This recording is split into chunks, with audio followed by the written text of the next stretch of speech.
शान्ताकारं भुजगशयनं पद्मनाभं सुरेशं विश्वाधारं गगनसदृशं मेघवर्णं शुभांगं लक्ष्मीकान्तं कमलनयनं योगिभिर्ध्यानगम्यं वन्दे विष्णुं भवभयहरं सर्वलोकैकनाथम। जय श्री राधे भक्तों, हरि कथा का श्रवण हमारे जीवन और मन को शुद्धता प्रदान करता है। ऐसा कहा जाता है कि जब जब पृथ्वी पर कोई संकट आता है तो भगवान अवतार लेकर उस संकट को दूर करते हैं। भगवान शिव और भगवान विष्णु ने अनेकों बार पृथ्वी पर अवतार लिया।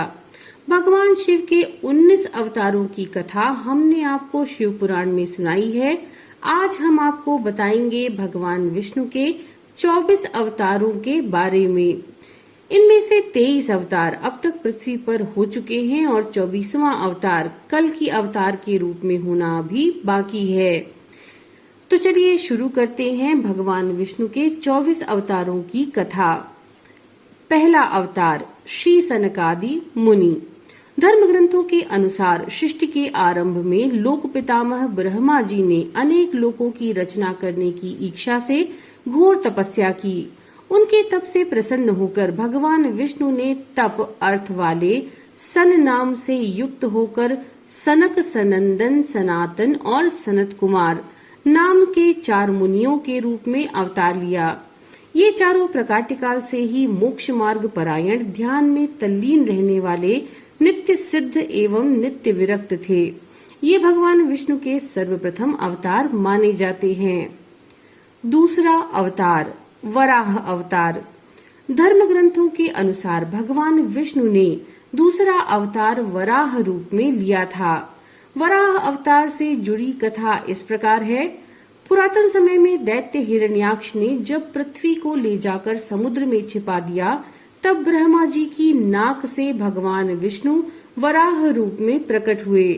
भगवान विष्णु के इस रूप को देखकर सभी देवता व ऋषि मुनियों ने उनकी स्तुति की। सबके आग्रह पर भगवान वराह ने पृथ्वी को ढूंढना आरंभ किया।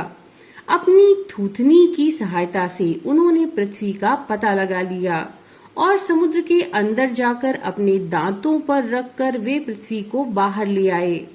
जब हिरण्याक्ष दैत्य ने देखा तो उसने भगवान विष्णु के वराह रूप को युद्ध के लिए ललकारा। दोनों में भीषण युद्ध हुआ। अंत में भगवान वराह ने हिरण्याक्ष का वध कर दिया। इसके बाद भगवान वराह ने अपने खुरों से जल को स्तंभित कर उस पर पृथ्वी को स्थापित कर दिया। तीसरा अवतार नारद अवतार। धर्म ग्रंथों के अनुसार देवर्षि नारद भी भगवान विष्णु के ही अवतार हैं। शास्त्रों के अनुसार नारद मुनि ब्रह्मा के 7 मानस पुत्रों में से एक हैं। उन्होंने कठिन तपस्या से देवर्षि पद प्राप्त किया। वे भगवान विष्णु के अनन्य भक्तों में से एक माने जाते हैं। देवर्षि नारद धर्म के प्रचार तथा लोक कल्याण के लिए हमेशा प्रयत्नशील रहते हैं। शास्त्रों में देवर्षि नारद को भगवान का मन भी कहा गया है। श्रीमद् भागवत गीता के 10वें अध्याय के 26वें श्लोक में स्वयं भगवान श्री कृष्ण ने इनकी महत्ता को स्वीकार करते हुए कहा कि देवर्षियों में मैं नारद हूँ। चौथा अवतार नर नारायण अवतार। सृष्टि के आरंभ में भगवान विष्णु ने धर्म की स्थापना के लिए 2 रूपों में अवतार लिया। इस अवतार में वे अपने मस्तक पर जटा धारण किए हुए थे। उनके हाथों में हंस, चरणों में चक्र एवं वक्षस्थल में श्रीवत्स के चिन्ह थे। उनका संपूर्ण वेश तपस्वियों के समान था। धर्म ग्रंथों के अनुसार भगवान विष्णु ने नर नारायण के रूप में ये अवतार लिया। 5वां अवतार कपिल मुनि का अवतार। भगवान विष्णु ने 5वां अवतार कपिल मुनि के रूप में लिया। इनके पिता का नाम महर्षि कर्दम व माता का नाम देवहूति था। शरशैया पर पड़े हुए भीष्म पितामह के शरीर त्याग के समय वेदज्ञ व्यास आदि ऋषियों के साथ भगवा कपिल भी वहां पर उपस्थित थे। भगवान कपिल के क्रोध से ही राजा सगर के 60,000 पुत्र भस्म हो गए थे। भगवान कपिल सांख्य दर्शन के प्रवर्तक थे। कपिल मुनि भागवत धर्म के प्रमुख 12 आचार्यों में से एक हैं। 6वां अवतार दत्तात्रेय अवतार।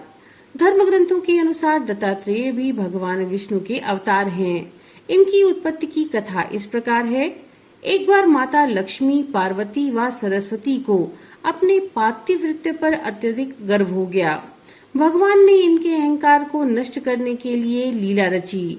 उसके अनुसार एक दिन नारद जी घूमते घूमते देवलोक पहुंचे और तीनों देवियों को बारी बारी से जाकर कहा कि ऋषि आत्र की पत्नी अनसुईया के सामने आपका सतीत्व कुछ भी नहीं है। तीनों देवियों ने यह बात अपने स्वामियों को बताई और उनसे कहा कि वे अनसुईया के पातिव्रत्य की परीक्षा लें। तब भगवान शंकर, विष्णु व ब्रह्मा जी साधु वेश बनाकर आत्रि मुनि के आश्रम आए। महर्षि आत्रि उस समय आश्रम में नहीं थे। तीनों ने देवी अनसुईया से भिक्षा मांगी, मगर ये भी कहा कि आपको निर्वस्त्र होकर हमें भिक्षा देनी होगी।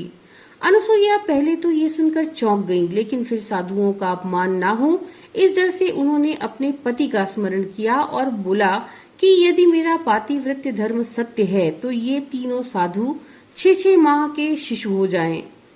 ऐसा बोलते ही त्रिदेव शिशु होकर रोने लगे। तब अनसुईया माता ने उन्हें गोद में लेकर के स्तनपान कराया और पालने में झुलाने लगी।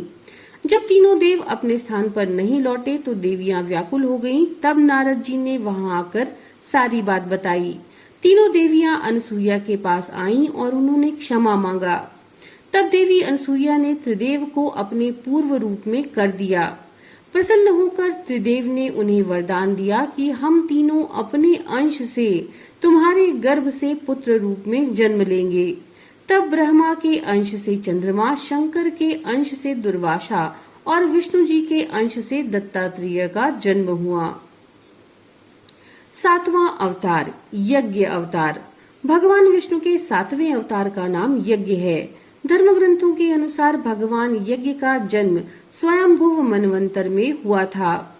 स्वयंभुव मनु की पत्नी शतरूपा के गर्भ से आकुति का जन्म हुआ। वे रुचि प्रजापति की पत्नी हुई। इन्हीं आकुति के यहाँ भगवान विष्णु यज्ञ के नाम से अवतरित हुए। भगवान यज्ञ के उनकी धर्म पत्नी दक्षिणा से अत्यंत तेजस्वी 12 पुत्र उत्पन्न हुए। वे ही स्वयंभुव मनवंतर में याम नामक 12 देवता कहलाए। 8वां अवतार भगवान ऋषभ देव। भगवान विष्णु ने ऋषभ देव के रूप में 8वां अवतार लिया। धर्म ग्रंथों के अनुसार महाराज नाभि की कोई संतान नहीं थी। इसी कारण उन्होंने अपनी धर्म पत्नी मेरु देवी के साथ पुत्र की कामना से यज्ञ किया। यज्ञ से प्रसन्न होकर भगवान विष्णु स्वयं वहां पर प्रकट हुए और उन्होंने महाराज नाभि को वरदान दिया कि मैं ही तुम्हारे यहाँ पुत्र के रूप में जन्म लूंगा। वरदान स्वरूप कुछ समय बाद भगवान विष्णु महाराज नाभि के यहाँ पुत्र रूप में जन्मे। पुत्र के अत्यंत सुंदर सुगठित शरीर, कीर्ति, तेज, बल, ऐश्वर्य, यश, पराक्रम और शूरवीरता आदि गुणों को देखकर महाराज नाभि ने उनका नाम ऋषभ अर्थात श्रेष्ठ रखा। 9वां अवतार आदिराज पृथु। भगवान विष्णु के एक अवतार का नाम आदिराज पृथु है। धर्म ग्रंथों के अनुसार स्वयंभुव मनु के वंश में अंग नामक प्रजापति का विवाह मृत्यु की मानसिक पुत्री सुनीता के साथ हुआ। उनको यहाँ वेन नामक पुत्र हुआ। उसने भगवान को मानने से इनकार कर दिया और स्वयं की पूजा करने के लिए कहा। तब महर्षियों ने मंत्रपूत कुशों से उसका वध कर दिया। तब महर्षियों ने पुत्रहीन राजा वेन की भुजाओं का मंथन किया, जिससे पृथु नामक पुत्र उत्पन्न हुआ। पृथु के दाहिने हाथ में चक्र और चरणों में कमल का चिन्ह देखकर ऋषियों ने बताया कि पृथु के वेश में स्वयं श्रीहरि का अंश अवतरित हुआ है। 10वां अवतार मत्स्य अवतार। पुराणों के अनुसार भगवान विष्णु ने सृष्टि को प्रलय से बचाने के लिए मत्स्यावतार लिया था। इसकी कथा इस प्रकार है। कृतयुग के आदि में राजा सत्यव्रत हुए। राजा सत्यव्रत एक दिन नदी में स्नान करके जलांजलि दे रहे थे। अचानक उनकी अंजलि में एक छोटी सी मछली आ गई। उन्होंने देखा तो सोचा कि इसे वापस सागर में डाल दूं, लेकिन उस मछली ने कहा, आप मुझे सागर में मत डालिए, अन्यथा बड़ी मछलियां मुझे खा जाएंगी। तब राजा सत्यव्रत ने मछली को अपने कमंडल में रख लिया। मछली और बड़ी हो गई तो राजा ने उसे अपने सरोवर में रख लिया। तब देखते ही देखते मछली और बड़ी हो गई। राजा को समझ आ गया कि ये कोई साधारण जीव नहीं है। राजा ने मछली से वास्तविक स्वरूप में आने की प्रार्थना की। राजा की प्रार्थना सुन साक्षात 4 भुजाधारी भगवान विष्णु प्रकट हो गए और उन्होंने कहा कि ये मेरा मत्स्यावतार है। भगवान ने सत्यव्रत से कहा, सुनो, आज से 7 दिन बाद प्रलय होगा। तब मेरी प्रेरणा से एक विशाल नाव तुम्हारे पास आएगी। तुम सप्त ऋषियों, औषधियों, बीजों व प्राणियों के सूक्ष्म शरीर को लेकर उसमें बैठ जाना। जब तुम्हारी नाव डगमगाने लगेगी तब मैं मत्स्य के रूप में तुम्हारे पास आऊंगा। उस समय तुम वासुकी नाग के द्वारा उस नाव को मेरे सींग से बांध देना। उस समय प्रश्न पूछने पर मैं तुम्हें उत्तर दूंगा, जिससे मेरी महिमा, जो पर ब्रह्म नाम से विख्यात है, तुम्हारे हृदय में प्रकट हो जाएगी। तब समय आने पर मत्स्य रूपधारी भगवान विष्णु ने राजा सत्यव्रत को तत्व ज्ञान का उपदेश दिया, जो मत्स्य पुराण नाम से प्रसिद्ध है। 11वां अवतार, कूर्म अवतार। धर्म ग्रंथों के अनुसार भगवान विष्णु ने कूर्म अर्थात कछुए का अवतार लेकर समुद्र मंथन में सहायता की। भगवान विष्णु के कूर्म अवतार को कच्छप अवतार भी कहते हैं। इसकी कथा इस प्रकार है। एक बार महर्षि दुर्वासा ने देवताओं के राजा इंद्र को श्राप देकर श्री विहीन कर दिया। इंद्र जब भगवान विष्णु के पास आए तो उन्होंने समुद्र मंथन करने के लिए कहा। जब इंद्र भगवान विष्णु के कहे अनुसार दैत्यों व देवताओं के साथ मिलकर समुद्र मंथन करने के लिए तैयार हो गए, समुद्र मंथन के लिए मंदराचल पर्वत को मथानी और नागराज वासुकी को नेति बनाया गया। देवताओं और दैत्यों ने आपस मतभेद भुलाकर मंदराचल को उखाड़ा और उसे समुद्र की ओर लेकर चल दिए, लेकिन वो उसे अधिक दूर तक नहीं ले जा सके। तब भगवान विष्णु ने मंदराचल को समुद्र तट पर रख दिया। देवता और दैत्यों ने मंदराचल को समुद्र में डालकर नागराज वासुकी को नेति बनाया, किंतु मंदराचल के नीचे कोई आधार नहीं होने के कारण वह समुद्र में डूबने लगा। ये देखकर भगवान विष्णु विशाल कूर्म अर्थात कछुए का रूप धारण करके समुद्र में मंदराचल के आधार बन गए। भगवान कूर्म की विशाल पीठ पर मंदराचल तेजी से घूमने लगा और समुद्र मंथन संपन्न हुआ। 12वां अवतार, भगवान धन्वंतरी का अवतार। धर्म ग्रंथों के अनुसार जब देवता व दैत्यों ने मिलकर समुद्र मंथन किया तो उसमें से सबसे पहले भयंकर विष निकला, जिसे भगवान शिव पी गए। इसके बाद समुद्र मंथन से उच्चैश्रवा घोड़ा, देवी लक्ष्मी, ऐरावत हाथी, कल्प वृक्ष, अप्सराएं और बहुत से रत्न निकले। अंत में भगवान धन्वंतरी अमृत कलश लेकर के प्रकट हुए। यही धन्वंतरी भगवान विष्णु के अवतार माने गए। इन्हें औषधियों का स्वामी भी माना जाता है। 13वां अवतार, मोहिनी अवतार। धर्म ग्रंथों के अनुसार समुद्र मंथन के दौरान सबसे अंत में धन्वंतरी अमृत कलश लेकर निकले। जैसे ही अमृत मिला, अनुशासन भंग हुआ। देवताओं ने कहा हमें दे दो, दैत्यों ने कहा हम लेंगे। इसी खींचातानी में इंद्र का पुत्र जयंत अमृत कुंभ लेकर भाग गया। सारे दैत्य व देवता भी उसके पीछे पीछे भागे। असुरों व देवताओं में भयंकर मारकाट मच गई। देवता परेशान होकर भगवान विष्णु के पास गए। तब भगवान विष्णु ने मोहिनी अवतार लिया। भगवान ने मोहिनी रूप में सबको मोहित कर दिया। मोहिनी ने देवता व असुर की बात सुनी और कहा कि ये अमृत कलश मुझे दे दीजिए, तो मैं बारी बारी से देवता व असुर को अमृत का पान करा दूंगी। दोनों मान गए, देवता एक तरफ, असुर दूसरी तरफ। फिर मोहिनी रूप धरे भगवान विष्णु ने मधुर गान गाते तथा नृत्य करते हुए देवता व असुरों को अमृत पान कराना प्रारंभ किया। वास्तविकता में मोहिनी अमृत पान तो सिर्फ देवताओं को ही करा रही थीं, जबकि असुर समझ रहे थे कि वे अमृत को पी रहे हैं। इस प्रकार भगवान विष्णु ने मोहिनी अवतार लेकर के देवताओं का कल्याण किया। 14वां अवतार, भगवान नरसिंह का अवतार। भगवान विष्णु ने नरसिंह अवतार लेकर दैत्यों के राजा हिरण्यकशिपु का वध किया था। इस अवतार की कथा इस प्रकार है। धर्म ग्रंथों के अनुसार दैत्यों के राजा हिरण्यकशिपु स्वयं को भगवान से भी अधिक बलवान मानते थे। उसे मनुष्य, देवता, पक्षी, पशु न दिन में, न रात में, न धरती पे, न आकाश में, न अस्त्र से, न शस्त्र से मरने का वरदान प्राप्त था। उसके राज्य में जो भी भगवान विष्णु का पूजन करता था उसको दंड दिया जाता था। उसके पुत्र का नाम प्रहलाद था, जो बचपन से भगवान विष्णु का परम भक्त था। यह बात जब हिरण्यकशिपु को पता चली तो वो बहुत क्रोधित हुआ।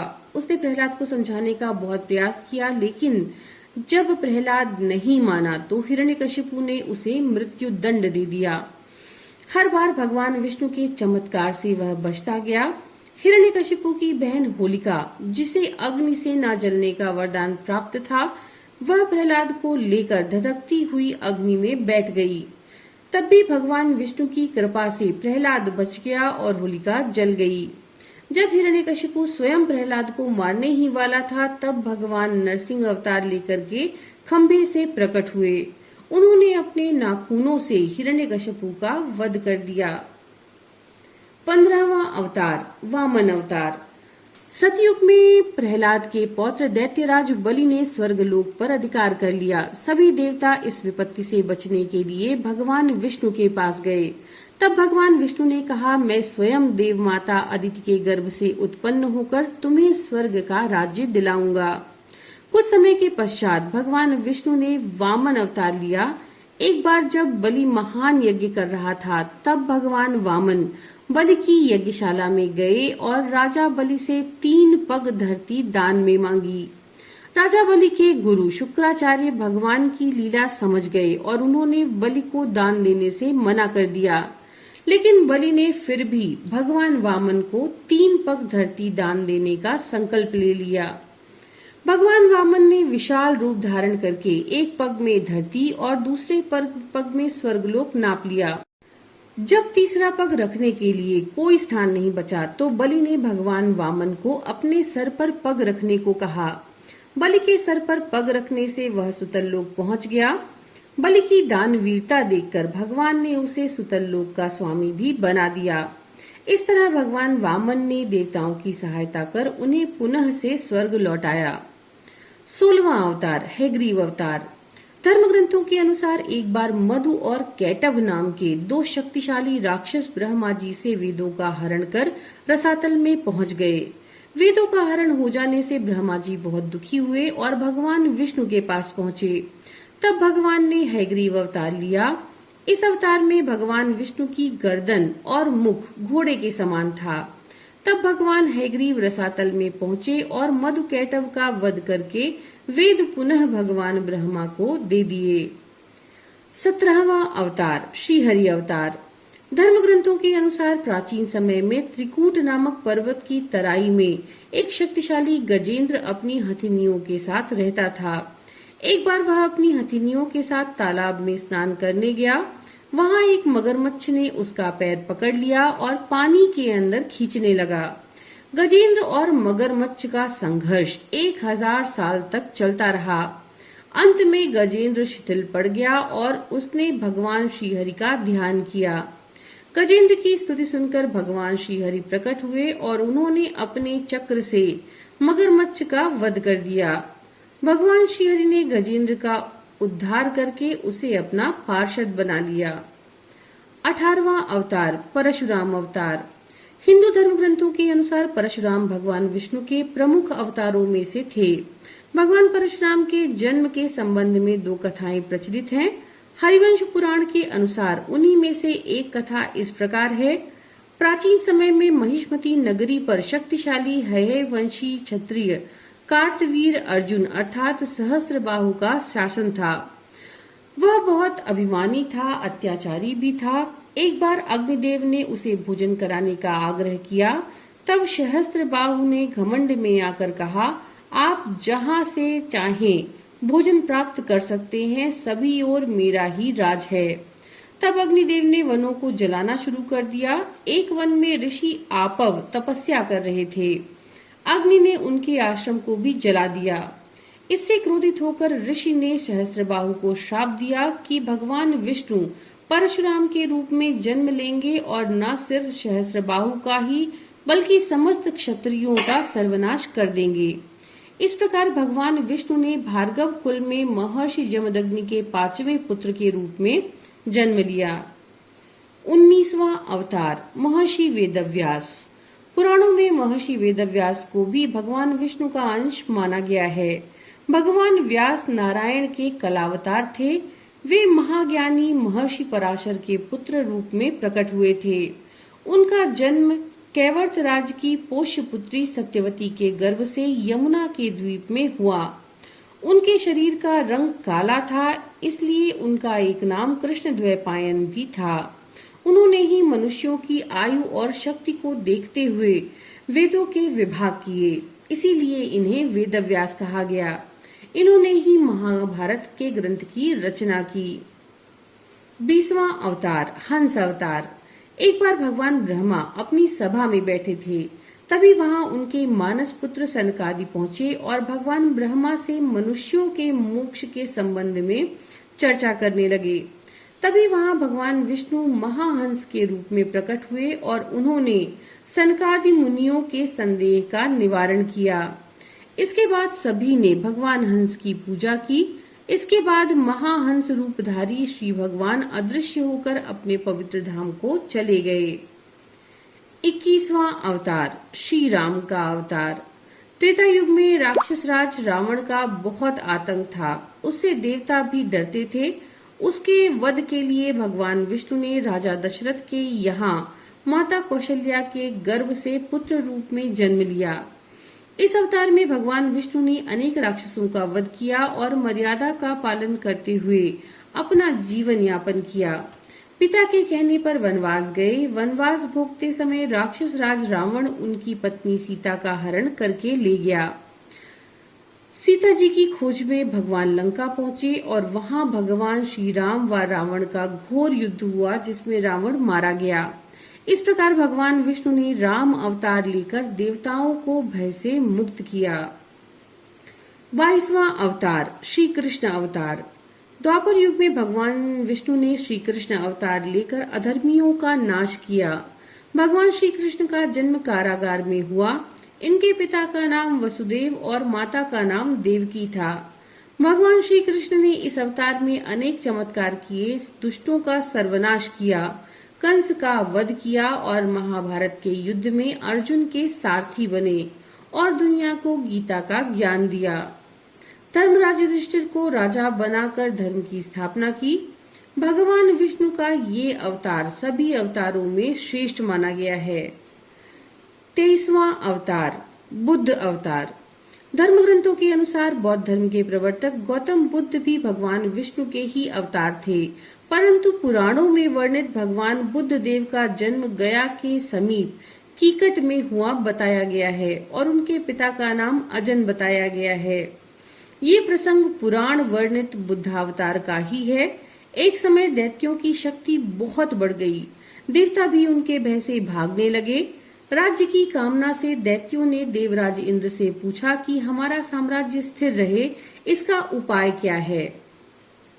तब इंद्र ने शुद्ध भाव से बताया कि सुस्थिर शासन के लिए यज्ञ एवं वेद विहित आचरण आवश्यक है। तब दैत्य वैदिक आचरण एवं महायज्ञ करने लगे, जिससे उनकी शक्ति और बढ़ने लगी।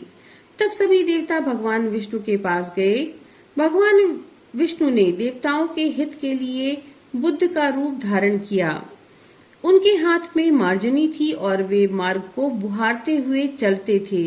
इस प्रकार भगवान बुद्ध दैत्यों के पास पहुंचे और उन्हें उपदेश दिया कि यज्ञ करना पाप है। यज्ञ से जीव हिंसा होती है। यज्ञ की अग्नि से कितने ही प्राणी भस्म हो जाते हैं। भगवान बुद्ध के उपदेश से दैत्य प्रभावित हुए।